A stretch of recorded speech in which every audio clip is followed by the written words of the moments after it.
রোজার মাস এলেই গ্রামের বাতাসে যেন এক অন্যরকম পবিত্রতার গন্ধ ছড়িয়ে পড়ে। ভোরের অন্ধকার ভেদ করে সেহেরির জন্য যখন মসজিদের মাইক থেকে সুমধুর কণ্ঠ ভেসে আসে, তখন মনে হয় পুরো গ্রামটা একসাথে জেগে উঠেছে আল্লাহর ডাকে সাড়া দিতে।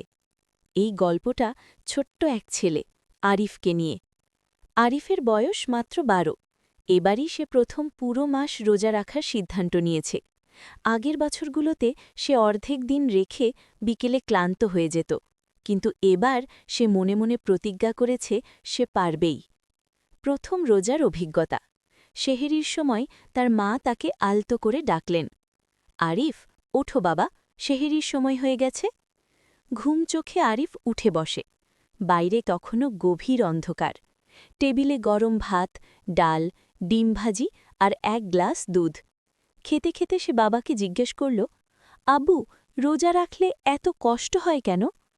তার বাবা মৃদু হেসে বললেন, কষ্টটাই তো আসল শিক্ষা। রোজা আমাদের ধৈর্য শেখায়, ঘুরথাট্ট মানুষের কষ্ট বুঝতে শেখায়। আরিফ মাথা নেড়ে চুপ করে রইল। সে ভাবল, আজ সে সত্যিই ধৈর্য ধরে রাখবে। দুপুরের পরীক্ষা। দুপুর গড়িয়ে বিকেল। রোদ প্রচণ্ড। বন্ধুরা মাঠে খেলছে, কিন্তু তৃষ্ণায় গলা শুকিয়ে যাচ্ছে তার। হঠাৎ পাশের বাড়ির রনি ঠান্ডা পানি খেতে খেতে বলল, এই আরিফ, একটু খানা, কেউ দেখবে না। এক মুহূর্তের জন্য আরিফের মন দুলে উঠল, কিন্তু তখন তার মনে পড়ল স্কুলের হুজুর স্যারের কথা। রোজা শুধু না খেয়ে থাকা নয়, এটা আল্লাহর জন্য নিজেকে সংযত রাখা। সে মনে মনে ভাবল, আল্লাহ তো সব দেখেন। সে দৃঢ় কণ্ঠে বলল, না রে, আমি রোজা ভাঙব না। সেদিন প্রথমবার সে নিজের ভেতরে এক অদ্ভুত শক্তি অনুভব করল। দাদুর গল্প। ইফতারের আগে তার দাদু সবাইকে নিয়ে বসে গল্প বলতেন। একদিন তিনি বললেন, রোজা শুধু আমাদের জন্য ফরজ হয়নি, আমাদের প্রিয় নবী মোহাম্মদ সাল্লাল্লাহু আলাইহি ওয়াসাল্লাম নিজে রোজা রাখতেন এবং সাহাবাদের উৎসাহ দিতেন। আর পবিত্র কোরআনও এই মাসেই নাজিল হয়েছিল। আরিফ বিস্মিত হয়ে শুনছিল।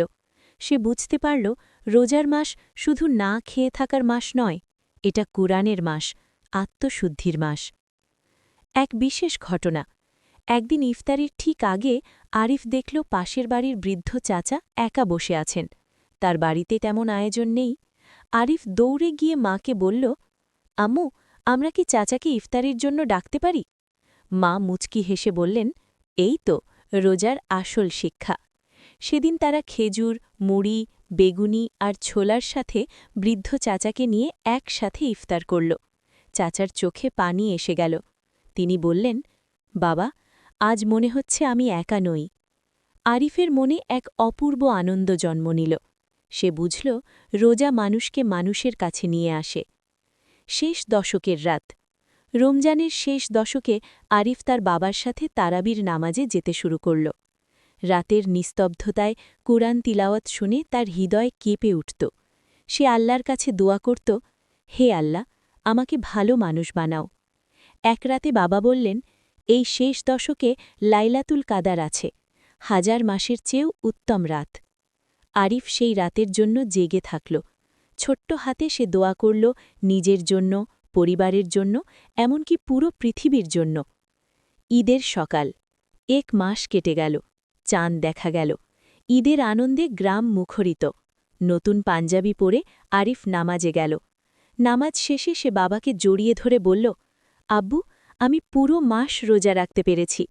বাবার চোখে গর্বের ঝিলিক। তুমি শুধু রোজা রাখুনি, তুমি ধৈর্য আর দয়া শিখেছ। আরিফ মনে মনে ভাবল, এই মাস তাকে বদলে দিয়েছে। এখন সে বুঝেছে, রোজা কেবল ক্ষুধা সহ্য করা নয়, এটা নিজের ভেতরের খারাপ অভ্যাসকে পরাজিত করা, অন্যের কষ্ট অনুভব করা, আর আল্লাহর আরও কাছে চলে যাওয়া। আর সেদিন থেকে প্রতি বছর রোজার মাস এলেই আরিফের মনে পড়ে তার প্রথম পূর্ণ রোজার সেই গল্প, যে গল্পটাকে একজন ভালো মানুষ হওয়ার পথে এক ধাপ এগিয়ে দিয়েছিল।